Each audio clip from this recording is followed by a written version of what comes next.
here. Today I'm going to dig up this hibiscus and put it over here in the flower bed because it's clearly outgrown this area. It comes out over the whole sidewalk. And I already dug up half of it.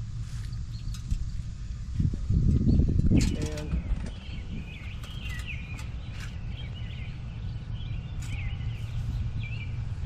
there's a weed growing in there.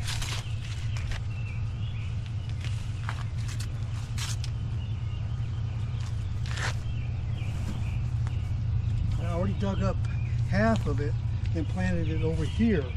And when I moved this, all the stems fell off. So all these stems that you're seeing here have grown since I moved this hibiscus.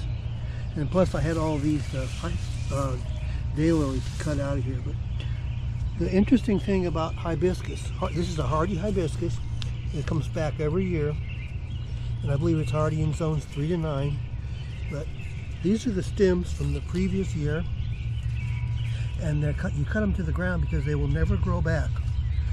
Each year, the old wood from the previous year dies off and new wood comes up. And these here have grown just in the month or so since I dug up half of this old one. So I'm going to try and dig up the other half. If need be, I might divide it into halves, which would make it thirds, counting this half. But I'm digging a hole over here. I'm just going to dig a hole in the flower bed because the whole thing is full. And so I'm not really worrying about what I'm killing because I've got so much in here and I want more of a variety. So this time of year there's hardly anything blooming. So this is the start to, I just saw a Japanese beetle on here. This is a Japanese beetle right there.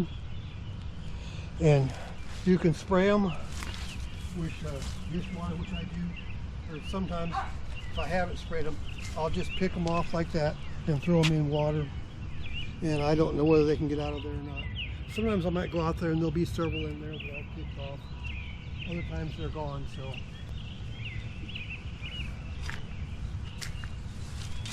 Oh yeah, this is another hibiscus right here, which is, there's actually two of them in there, the white one and the reddish, light reddish one.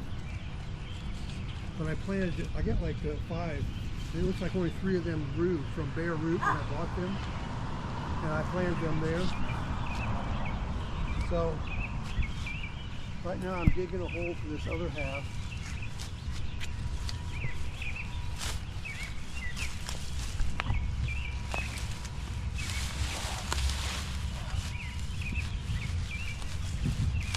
Is catmint right here, and as you can see I've got a whole lot of it, and earlier in the year it blooms and that is just covered with the little blue flowers, and you can see there's still a few left, but it's not going to hurt it a bit to be digging around in here. Same with all these other flowers. There are so many of them that it's not going to hurt to be digging in here like this. Like these peonies, they're not doing much this time of year. Well, that's it. So, yeah.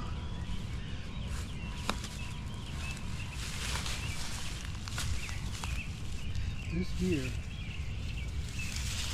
part of that peony. This here is a hardy geranium, and earlier in the year it's got nice little blue flowers on it.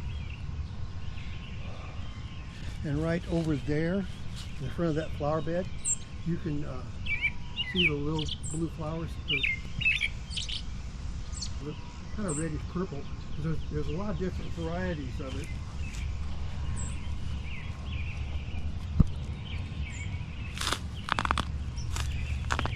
Looks like I'm digging through some roots there. What is this right here? This here? No, I think that's spider. Yeah, I don't think it's going to hurt anything. A lot of those spiders just feed on other insects, so I let them be. That's kind of cool the way it's built in. Yeah. Tunnel in there. Uh-huh.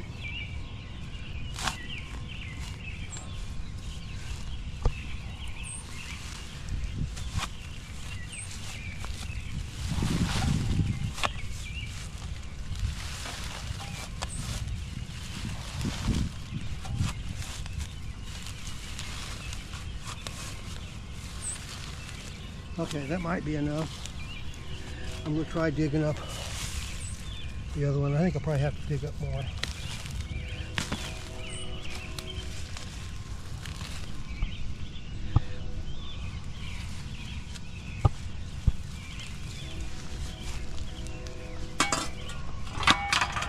So the first thing I'm going to have to do is I'm going to cut off part of the stems, at least.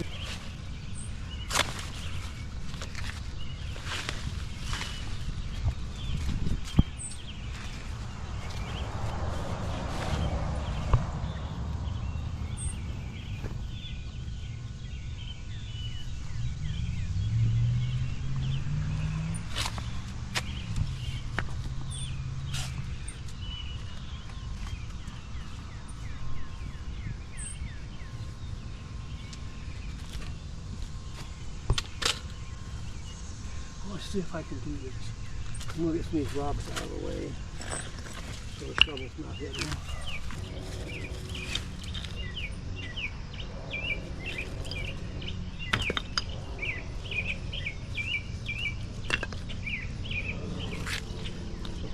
Spread those rocks out more.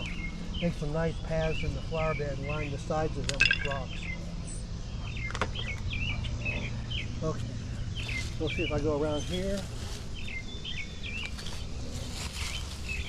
What's this? What are these?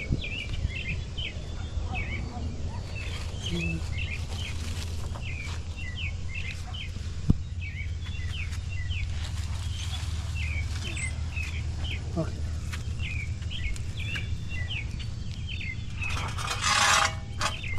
Got a rock there.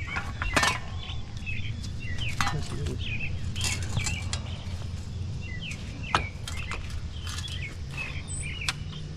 Okay, so when you're digging like this, I think the first thing you do is push the shovel in, like that. Then you go back a little bit and push it in again. Go back a little bit. You can see how it's prying it up a little bit. And you keep going around the whole plant doing that, repeating that. So push it in, lift it up. After you decide, the circle around the plant where you want to dig it up, just follow that circle.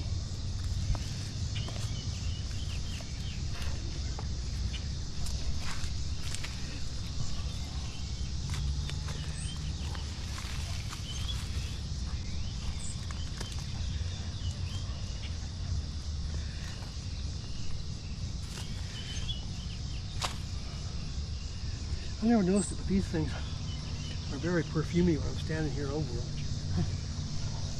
These are resurrection lilies. I never noticed how perfumey they are till just today where I'm standing right here over them.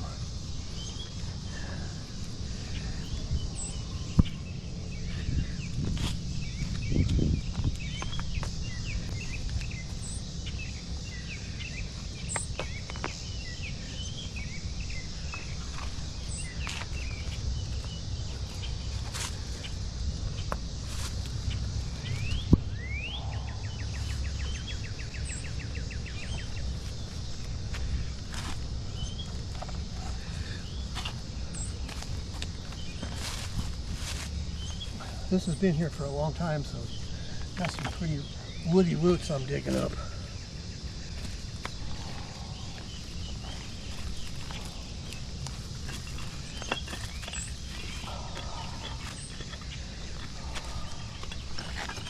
Let's start here and go back.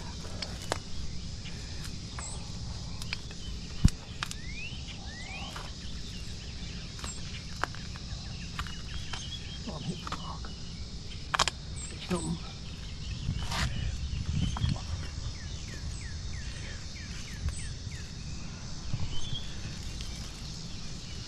It was really in there.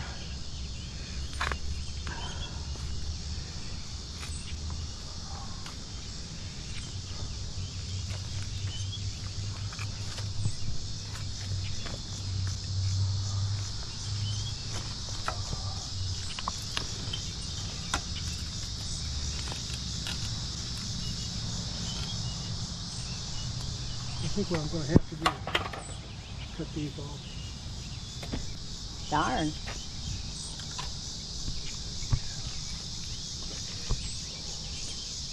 I hate it when we have to lose blooming flowers. Yeah, but better than stepping on them.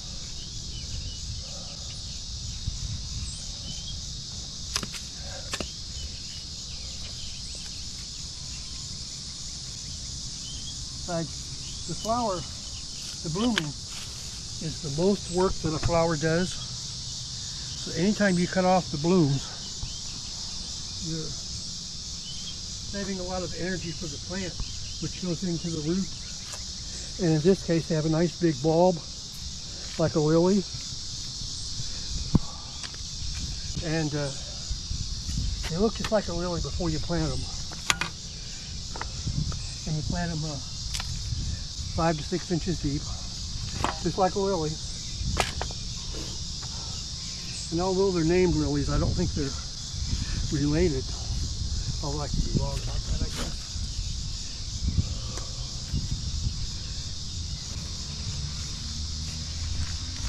Oh.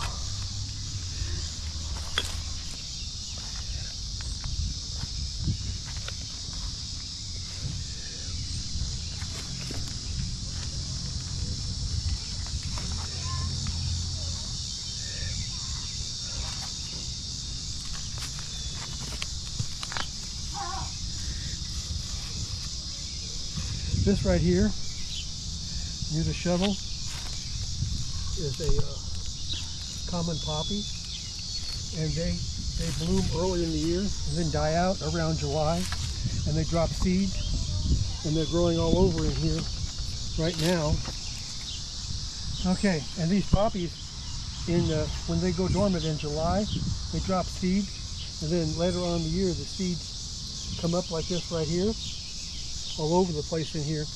And because of that, they are called hardy perennials, hardy annuals, because they only live 1 year, but the seeds last until next year, or the seedlings over winter. And they grow poppies in July, and the cycle repeats itself. So let's go back to see if we can get this thing dug up.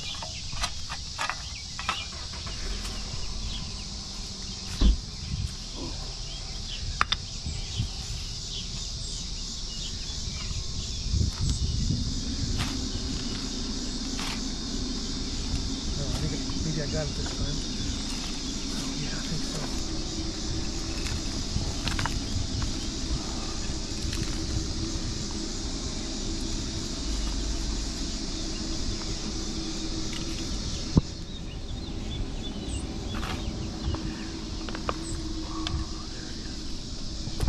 Okay, I think we got it. So I'm going to dig it up, or pick it up. I was going to say carefully if I can, but hopefully these roots don't. There's another half of it right there. So that's what happened last time. It came up in pieces.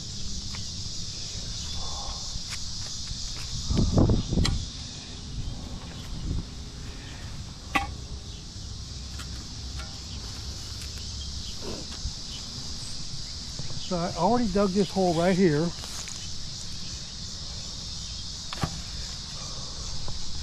I'm just going to put it in there. And I brought along this poppy seedling right here. Poppies are notoriously hard to move, but I might plant it in there anyway. So next thing I'm going to do is fill this hole back in with dirt.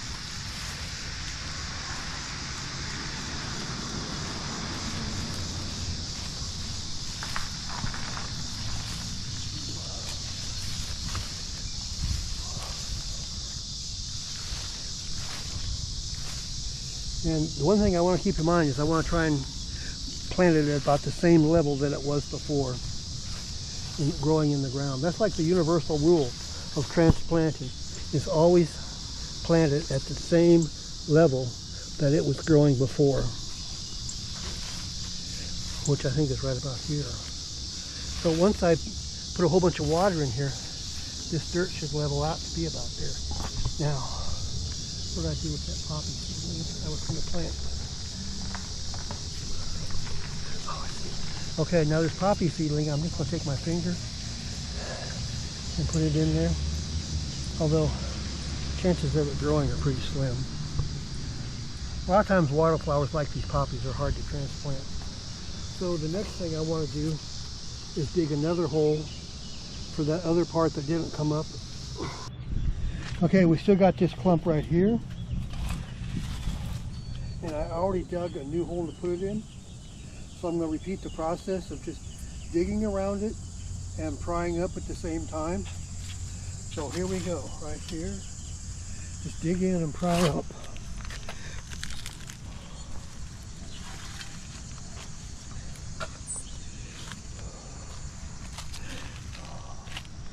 This here is little bulbs that were growing there like wildflowers. I'm trying to think of the name of those, but it escapes me right now. I can visualize them because I remember what was there. Little white flowers. Glory of the snow or something like that.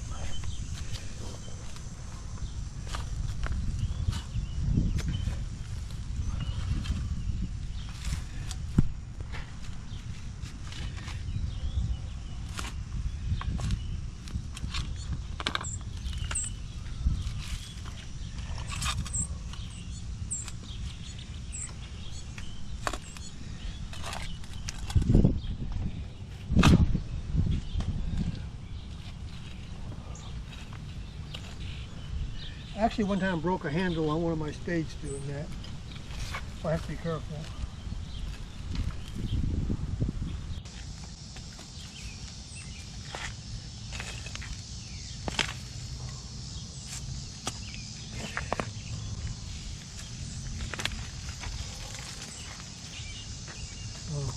So here's this one. You can even see a tulip or something in there.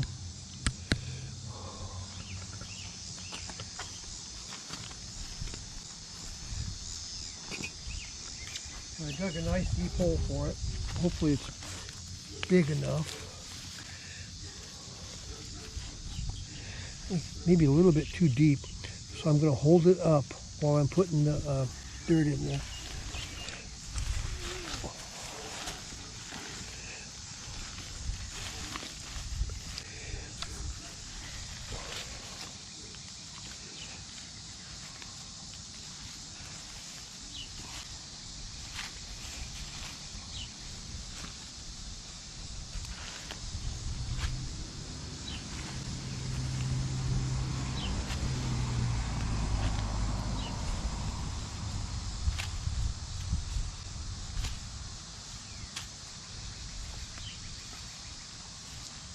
The next thing I'm going to do now is get the garden hose and wet this down really good and settle this dirt in around it.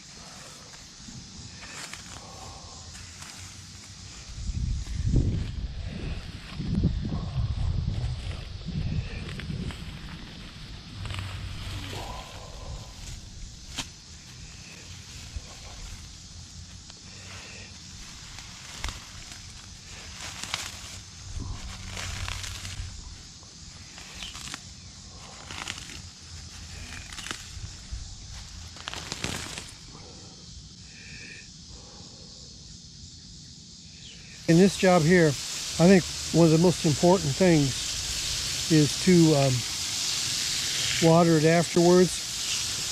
For one thing, it's the time of the year. With fall transplanting, you need to put a lot of water on things when you do transplant them. And also go back. The warmer it is, the more often you're going to... The reason that fall transplanting works is you need to have a period of time where it's cool, which is why you do it in the fall after it cools off. But yet, you don't want to do it too late. So it depends on your first frost date. This is first of August, first part of August. I think maybe the 10th. And our first frost date is going to be approximately October.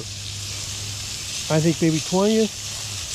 So that gives us a few months for this plant to get started before it's put into dormancy by the weather. So one good thing about the water is it kind of levels it off and settles the dirt, fills up the places, the air spaces that might be left by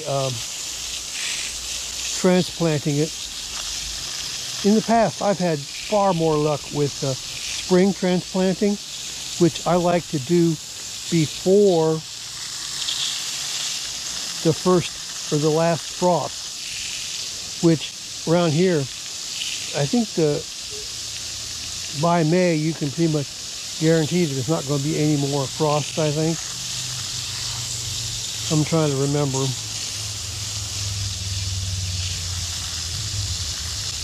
So if you can do your spring transplanting first part of May, maybe it's May 20th. I have to look that up, I guess. And it's going to vary by whatever zone you're in. So that's probably enough for this one. I'm going to go around and do the other one now. Now here's the other one. And this one here.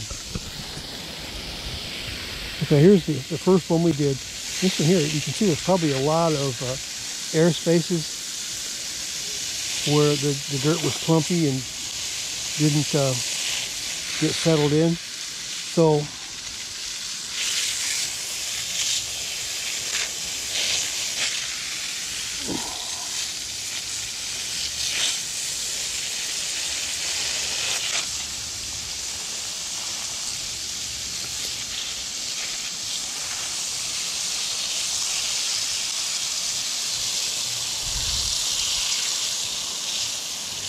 okay, so I hope you liked that video today. It's really actually too hot to be doing this. But that's why I'm giving it so much water. But I hope you liked this video on how I transplanted this hibiscus into 3 plants.